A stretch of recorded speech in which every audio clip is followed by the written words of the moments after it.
Hi friends, welcome to kitchens Guru. நாம் இன்னைக்கு Gujarati special palak பன்னீர் எப்படி செய்யறதுன்னு பார்க்க போகிறோம். தேவையான பொருட்களை பார்க்கலாம். இப்போது பாலக்கீரை ஒரு பெரிய கட்டு எடுத்து காம்பெல்லாம் ஆஞ்சிட்டு அலசி வடிகட்டி வச்சுருக்கேன். நான் 300 கிராம் பன்னீர் எடுத்திருக்கேன். இந்தமாரி ஸ்கொயராக கட் பண்ணிக்கோங்க. இந்த பன்னீர் செத்தி போகிறதுக்காக வச்சுருக்கேன். சமையல் எண்ணெய், 4 ஏலக்காய், 3 டேபிள் ஸ்பூன் கொத்தமல்லி, 1 டேபிள் ஸ்பூன் மிளகு, 1 டேபிள் ஸ்பூன் சீரகம், தேவையான உப்பு, ஒரு 6 கிராம்பு, பட்டை, பிரிஞ்சி இலை, 2 கருப்பு ஏலக்காய், 7 பச்சை மிளகாய், 20 பல் பூண்டு, 4 பெரிய சைஸ் வெங்காயம் கட் பண்ணி வச்சுருக்கேன். ஒரு பெரிய துண்டு இஞ்சி கட் பண்ணியிருக்கேன். இப்போ நம்ம எல்லா மசாலாவையும் அரைச்சிக்கலாம். கொத்தமல்லி, ஜீரகம், பட்டை, கிராம்பு, கருப்பு ஏலக்காய், ஏலக்காய், மிளகு. முதல்ல இதை நம்ம பவுடர் பண்ணிக்கலாம். நம்ம பவுட்ரு பண்ணிட்டோம். கரம் மசாலா வாசனை மாதிரி நல்லா சூப்பராக இருக்குது. இப்போ நம்ம வெங்காயத்தையும் சேர்த்து அரைச்சிட்டு போகிறோம். மிளகா, வெங்காயம்,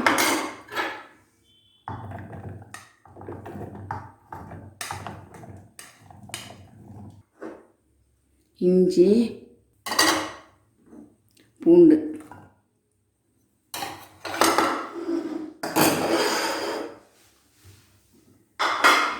தண்ணி எதுவும் சேர்க்க வேணாம்.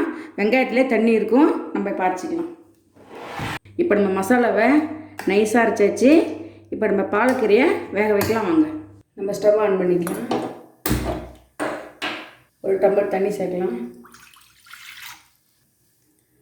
பாலக்கீரையை வானல்ல வச்சிடலாம்.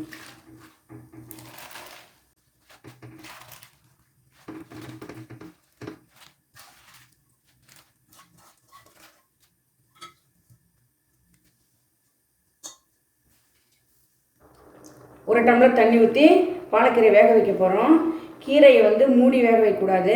3 நாள் கலர் மாறிடும். 5 நிமிஷத்தில் வெந்துடும். கலர் மாறாமல் நம்ம எடுத்துடலாம்.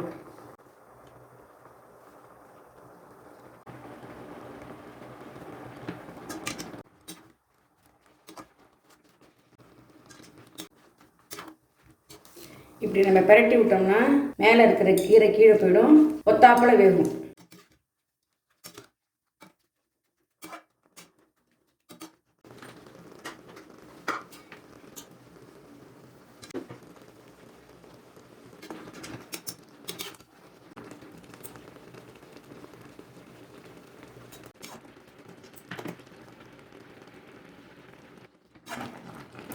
கீரை வெந்துருச்சு. இப்படி நசுக்கி பாருங்கள். இங்கே பாருங்கள், நல்லா வெந்துருச்சு. நம்ம கீரையை ஒரு தட்டில் மாற்றி ஆற வைக்கலாம். ஆறினா தான் நம்ம அரைக்க முடியும். இந்த தண்ணியை நம்ம வேஸ்ட் பண்ண வேணாம். நம்ம கிரேவியில் ஊற்றிக்கலாம்.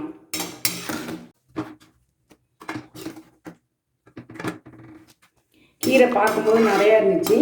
வெந்தோன்னு பாருங்கள், கொஞ்சமாக ஆயிடுச்சு.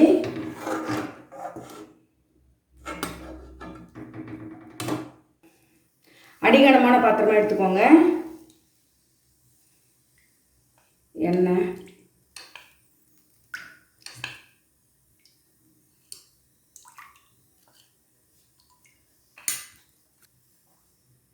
எண்ணெய் சூடேறிடுச்சு. நம்ம பிரிஞ்சி இலையை போட்டுடலாம்.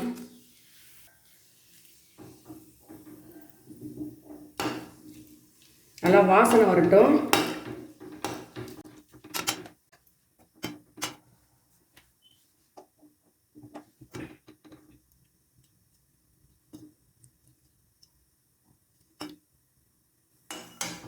நல்லா வாசனை வந்துருச்சு. நம்ம அரைச்சி வச்ச மசாலா சேர்த்துடலாம்.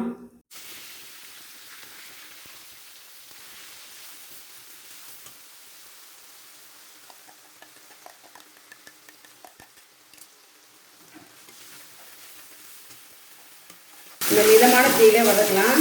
நல்லா செவக்க வதக்கணும். இந்த பச்சை வாசனை ஃபுல்லாக போகிற மாதிரி நல்லா செவக்க வதக்கணும்.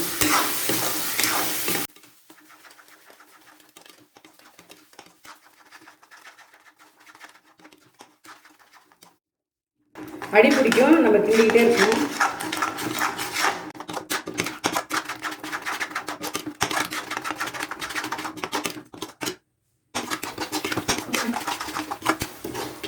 10 நிமிஷம் ஆகும் இந்த சுருண்டு செவந்து வர்றதுக்கு. செவந்து வர்ற வரைக்கும் கைவிடாமல் கிண்டணும்.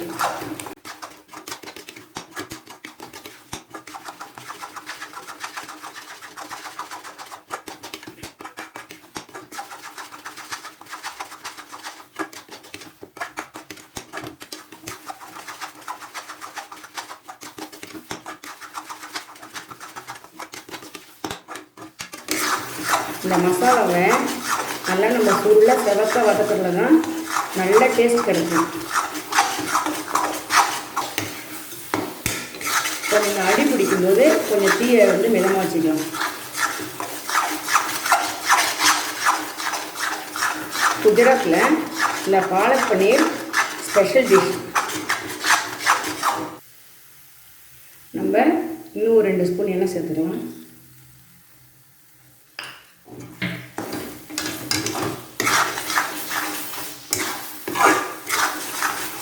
இந்த எண்ணெய் சேர்த்தா நமக்கு சுருண்டு வரும்.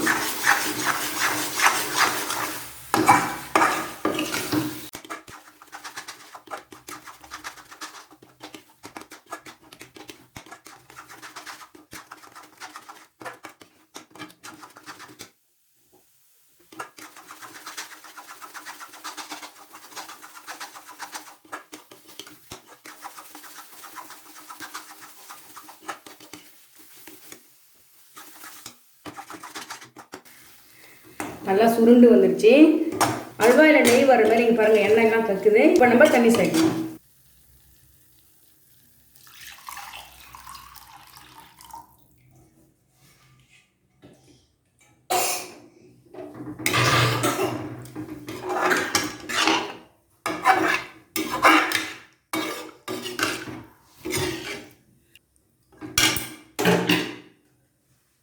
இது கொதி வரட்டும்.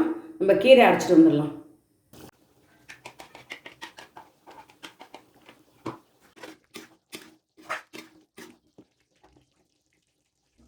நம்ம இன்னொரு அடுப்பில் தண்ணி சூடு பண்ணலாம். தண்ணி நல்லா கொதிச்சோடனே நம்ம கட் பண்ண பன்னீரை சேர்க்கலாம். தண்ணி நல்லா சுட்டிடுச்சு, பபிள்ஸ் வந்துடுச்சு. கட் பண்ண பன்னீரை சேர்த்துடலாம். 2 நிமிஷம் இருந்தால் போதும். நம்ம அடுப்பு ஆஃப் பண்ணிடலாம். வெந்நீரில் போட்டோம்னா பன்னீர் சாஃப்டாக இருக்கும். வெந்நீரில் போட்டு எடுத்துக்கோங்க.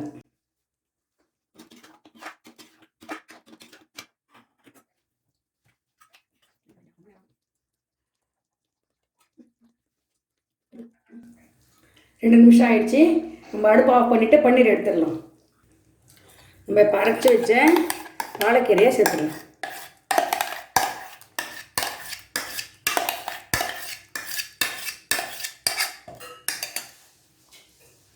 ரெண்டு டம்ளர் தண்ணி நல்லா அலசி ஊற்றிடலாம்.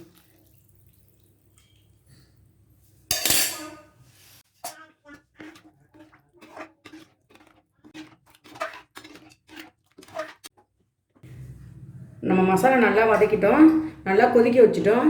இப்போ 2 நிமிஷம் இருந்தால் போதும். நம்ம பன்னீரை சேர்த்து இறக்கிடலாம். உப்பு சேர்த்துடலாம். நான் 2 ஸ்பூன் போடுறேன், கொஞ்சம் கம்மியாகவே போட்டுங்க. உப்பு தேவைன்னா சேர்த்துக்கலாம்.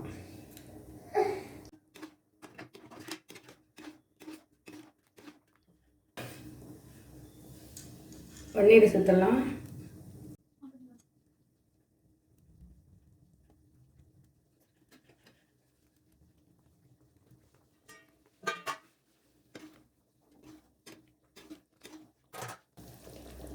நம்ம துருவி வச்ச பன்னீரையும் சேர்த்துடலாம்.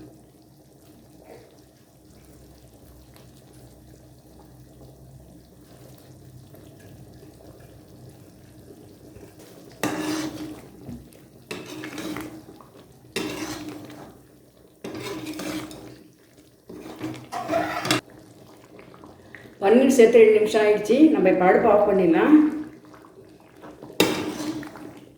நல்ல மசாலா வாசனையாக இருக்குது. நான் டேஸ்ட் பார்த்துட்டேன். உப்பு காரம்லாம் கரெக்டாக இருக்குது. உப்பு மட்டும் உங்கள் டேஸ்ட்டுக்கு நீங்கள் பார்த்துங்க. இப்போ பாலக் பன்னீர் ரெடி ஆகிடுச்சு. ஸ்பைசியான பாலக் பன்னீர் இப்போ ரெடி ஆகிடுச்சு. கண்டிப்பாக உங்கள் வீட்டில் நீங்கள் ட்ரை பண்ணி பாருங்கள். இந்த வீடியோ பிடிச்சிருந்ததுன்னா லைக் பண்ணுங்கள், உங்கள் ஃப்ரெண்ட்ஸ்க்கு ஷேர் பண்ணுங்கள், கமெண்ட் பண்ணுங்கள். தேங்க்யூ.